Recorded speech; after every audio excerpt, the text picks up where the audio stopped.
of Smart 24 TV, and we are blessed to have a special evening once again, having the point. And together with us, we have Honorable Bernard Odoi Onem-Tusa, the Youth MP Eastern Uganda. It's a pleasure, sir, to have you. Kindly, may you greet the viewers. Thank you so much, Doctor. I once again want to salute our gallant viewers and thank God for the gift of life. It's always a pleasure to be part of this conversation. It's our country. God has given us the grace, the gift of life, to address the issues affecting our people.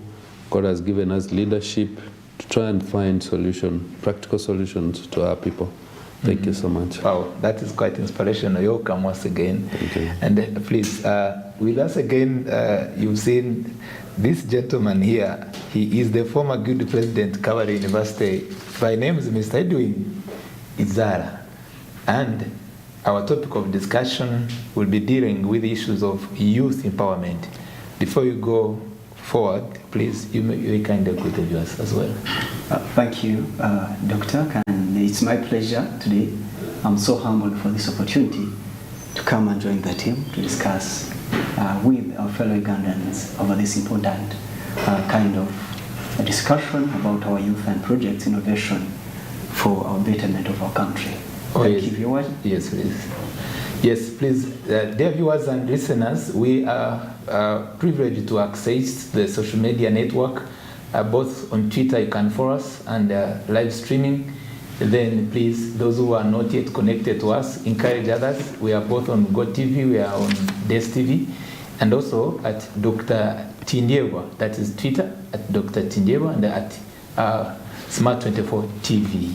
Our topic of discussion is youth, generalized youth empowerment, but dealing with youth projects innovation for job creation and economic productivity. We'll be dealing with some of our sub-questions that will drive our discussion, and we'd like you to participate, please.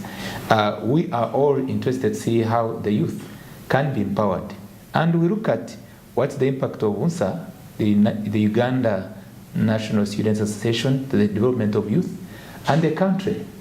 Yet, we're also interested to look at 60 years of independence, what has been the role of government for enhancement of youth projects innovation, job creation, and economic productivity. The World Bank is interested in a similar kind of discussion or discourse, and they have come up with a number of reports interested in Uganda, giving recommendation and insight on how we can come up with a strategy to create jobs. And once again, we are able to recall that the government of Uganda, the NRM-led government, promises the youth, especially I remember one of the slogans of the President Wine campaign, saving your future, and basically was referring to how the youth that have been in a serious challenge of unemployment, that their jobs are going to be created. I remember Honorable Mutusa here said job creation, that one, leave it to me.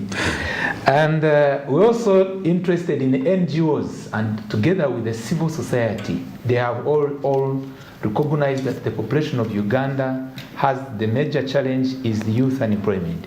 One way that we can be able to tackle this subject matter goes with youth project innovation, and we look at strategies for job creation, and at the end of it all, which drives us to economic productivity. Having said that, it's a pleasure, and I would like to welcome the main submission, the package which the Honorable Youth Representative of Eastern Uganda, not only for Eastern Uganda, is for all Ugandans, especially youth. It's a pleasure to have you. You are commanding a population which you are leading over 74%, 64-74%. It is believed they are still struggling with unemployment. And again, a growing population, basically of the youth. We believe there is a better strategy for them to live better. It's a pleasure to have you. Thank you so much, Doctor, once again. Well, you mentioned UNSA, and I want to pick up from there. UNSA is, like you said, Uganda National Student Association, an umbrella that was created by Section 30 of the Education Act. WUNSA actually is a body that was created after the natural death of NUSU.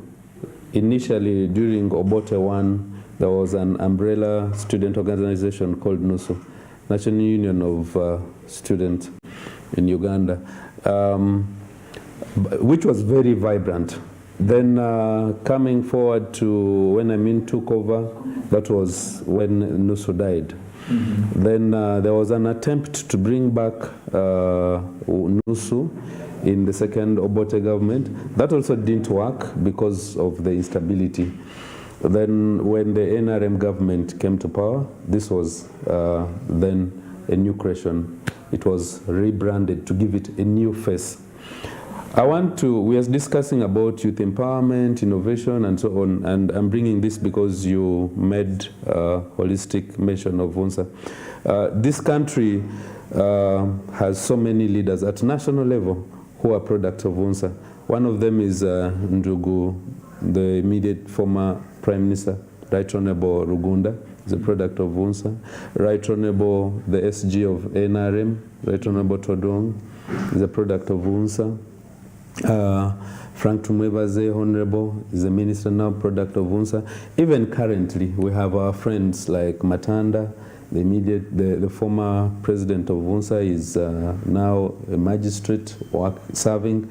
We have our Honorable Abel Lilian, which we are serving with her in the 11th Parliament. Mm-hmm. So by and large, if you mention WUNSA, there's a lot of positives that has come from them. It's a body that was created to give direction, to promote also unity amongst the students post-primary, both within Uganda and outside Uganda.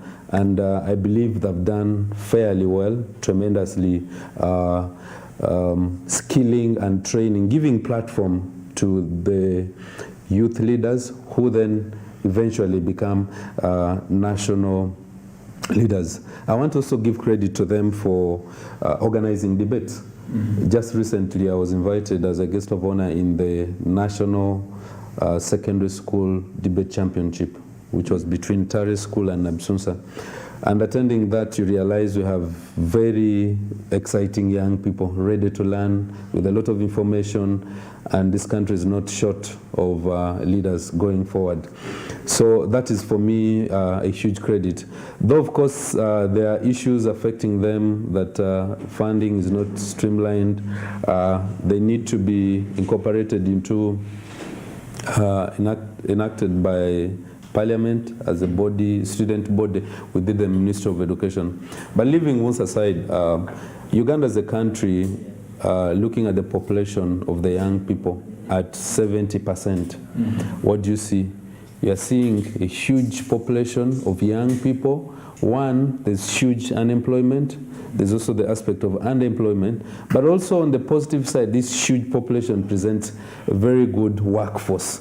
The question is, as a country, do we have enough plans for them? Are we giving them considerable approach to train them and prepare them for the available jobs, or create space for them politically? If you look at this country, the problem of the young people is majorly economical. Mm-hmm. And so our approach as a legislator, mm-hmm. my approach or the country's approach should be, how do we then mitigate to empower them economically? Anything short of that, that's how we see most of our best brains are leaving this country to go outside the country to look for better jobs. But here we're speaking about innovation. As a country, the NRM government, of course, came with, we have now a full Ministry of Science, Technology and Innovation, because we're speaking about innovation. So if we have a full Ministry of Science, Technology and Innovation world over, you can't do anything without innovation. What we are seeing here, our viewers are able to watch us over their screen, is because of innovation. Someone somewhere thought over this, went to the laboratory, took so many years and invented this. This is the way to go. The question is, are we exposing our good human resource, the young people, to the ICT that is needed for the day or not? Are we giving them platforms? Young people would be very creative, but we are challenged. As we speak, our young people have been trading. If you recall, during COVID-19, when we were not allowed to move, the young people were supposed to trade online. But if you look at the cost for internet today, a young person cannot afford. Facebook, I think we should come and join hands as leaders of this country and demand that government, the NRM government, which I subscribe to, open up space for Facebook, because so many of our people, our young people, were engaged productively on the Facebook to market their innovation. You can invent something, but then how do you reach the multitude, the millions of other Ugandans who are prospective clients? So on the side of that, I think I want to join the millions of youth to ensure that we push government to open space. ICT, internet must be affordable. We should have access to all the ICT platforms, including Facebook, which would easily be accessed at the convenience of our people, wherever they are. If you speak about broadband, someone in, my brother went to school in Kabale University. Someone in Kabale, are they able to access? Is there good broadband? Sometimes no. Because even lately, sometimes you can be in the village, like we've been doing oversight, and just deep here in Teso, Osebei, you reach an area and you cannot be accessed. The signal actually, when you reach Sabay, sometimes it goes to Kenya. So all this affects our people. All this affects our young people. We have a very big population, but there is huge task for us to prepare this population to be meaningful. Thank you so much. We'll be going into now the in-depth analysis of so far what has been achieved in the promotion of these innovations that are desirable for our country. And facing the state, the situation that is surrounding with us, we balance both the perspective of the rural and urban areas, the reality of these innovations. And we also look at the legislative processes, either with the promises you've encouraged that there should be the intervention of the government to come in to especially improve. Just for a second, later on I will add on this. As a Parliamentary Youth Forum, we have a platform where we have over 170 MPs in the current 11th Parliament who have subscribed to that forum, and we have legislative agenda. We have plans to address the issues affecting the young people. So going forward, I'll share with our viewers about our legislative agenda as youth members of Parliament and as a forum. In the second session, we'll do that, and we'll also be welcoming Mr. Yusuf Werunga, the President of Uganda National Students Association. Most of the questions, I spared them for him because he must be in a position to tell us the actual progressive input into helping the youth to develop. Thank you so much. Please, it's a pleasure once again to welcome you. Mr. Edwin Izara, by that time you're called Your Excellency. You know, students also, when they have their presidents there, they do accord them serious respect. Indeed, you did a good work. It's a pleasure to welcome you, and basically to look at, when you look at the number of youth programs and innovation projects, what could you give us as an insight and inspiration, either to analyze whether we are achieving a progress for job creation and economic productivity for the youth? Thank you once again, Dr. Joseph, for this opportunity, and dear viewers. Well, I would also thank Honorable Member of Parliament representing the youth for his intelligent submission. But as Dr. Tindiwa, when we look at the general perspective of youth project innovation for job creation and economic productivity in Uganda, partly I would want to first thank the efforts of our government for having initiated some of these youth projects. But as you said, well, I've had a chance of moving in the same country under the good productive ideas when it comes to the youth. But when we look at youth projects, innovation for job creation in Uganda, partly I would think, me as a young youth, there is where I think we are lacking as a country. One, I would want to tell you I've always observed specific projects that come in for youth majorly, but its implementation along the way becomes a disappointment to the youth, which at the end of the day, me as someone who did economics, or with a little economic research we do for productivity, finally we come to be disappointed. We have always seen good projects being implemented or being brought by the government to help both the youth and any other citizen. And I will engage with you as for the sake of the viewers for us, yes. for us properly. Yes. Those specific projects, just cite them, and in your observation and critical analysis, give us a perspective of how they should have been and maybe what has missed. It will be good for us. Yeah, thank you. On this note, I'll go specifically and give you one of the examples, which is the Youth Library program, which was, I think, one of the good projects and one of the good idea that was brought to help the youth. If you remember very well, this was the Youth Library program in Uganda, covers over 120 districts, livelihood program. In 2013-14, you remember our cabinet and the parliament approved over 265 billion. That is approximately almost US dollars 100 million. But when you look at its implementation on the ground, because when you say the youth, we must look at which categories of the youth and which product is intended to this youth specifically. Because when it came as a youth livelihood program, we have youth today in Uganda who are in the formal sector, and most of them are also in the informal sector. We even have the youth that are illiterate, that have not even gone to school. But when you bring this project, a broader project as a youth project program, specifically, I would think most of all the, in fact, all the youth would be able to benefit from this project. But when you look at the procedure and ways on how we use it to access the Youth Livelihood Fund, it was under a sub-county kind of supervision. We are picking what we would call PIF forms for this project. You could come and fill them and submit them to the office of the CDO under the supervision of the parish chief and the sub-county chief. But now that would benefit Edwin, who went to class, and I would look into this form, PIF form, and even interpret on what was needed in a way that most of the people would not be able to read, because we came to an extent where we would not have people to interpret for us even what these forms would tell us. I've understood you. So at the end of the day, people used to read like me. We are the people that we try to benefit from this project, like Youth Livelihood Project. But our brothers and sisters who do even fear enter the office of a CDO at a sub-county level because they cannot express themselves. They cannot read these forms. Finally, they ended up not even benefiting from this kind of a project.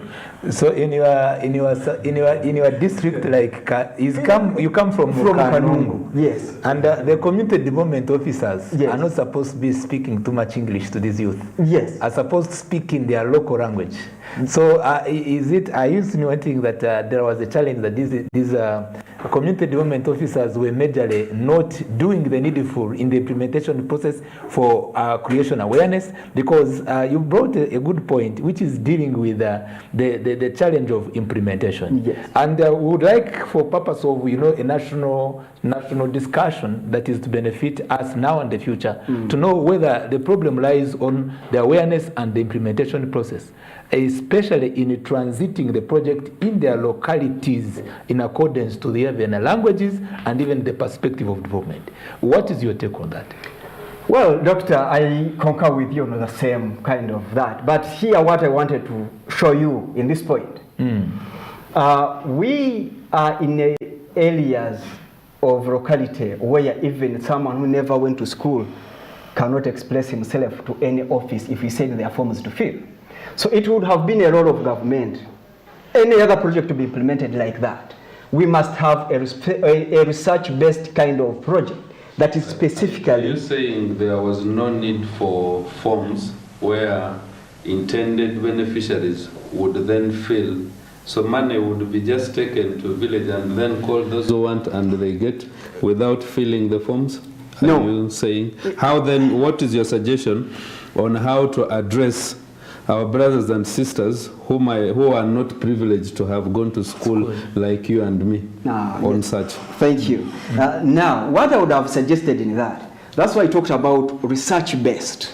Yes. Because by the time you provide these forms on table today,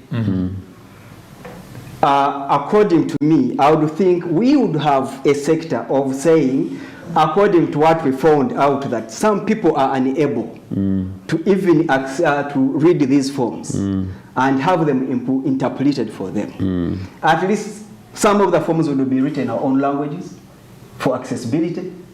Because we are in setups where I'm telling you, one fears to enter into an office. You're talking to Edwin, who can come and express.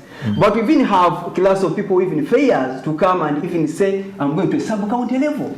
Now, that is a target, that is also a youth you are targeting to benefit from this kind of a project.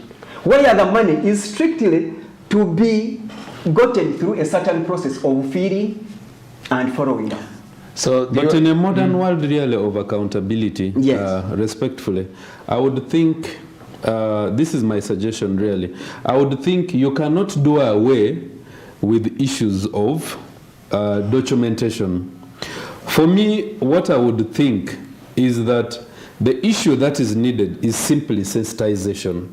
So that even our brother or sister who did not go to school, who cannot read and write, they are sensitized that this money, as long as you have projects, you can qualify.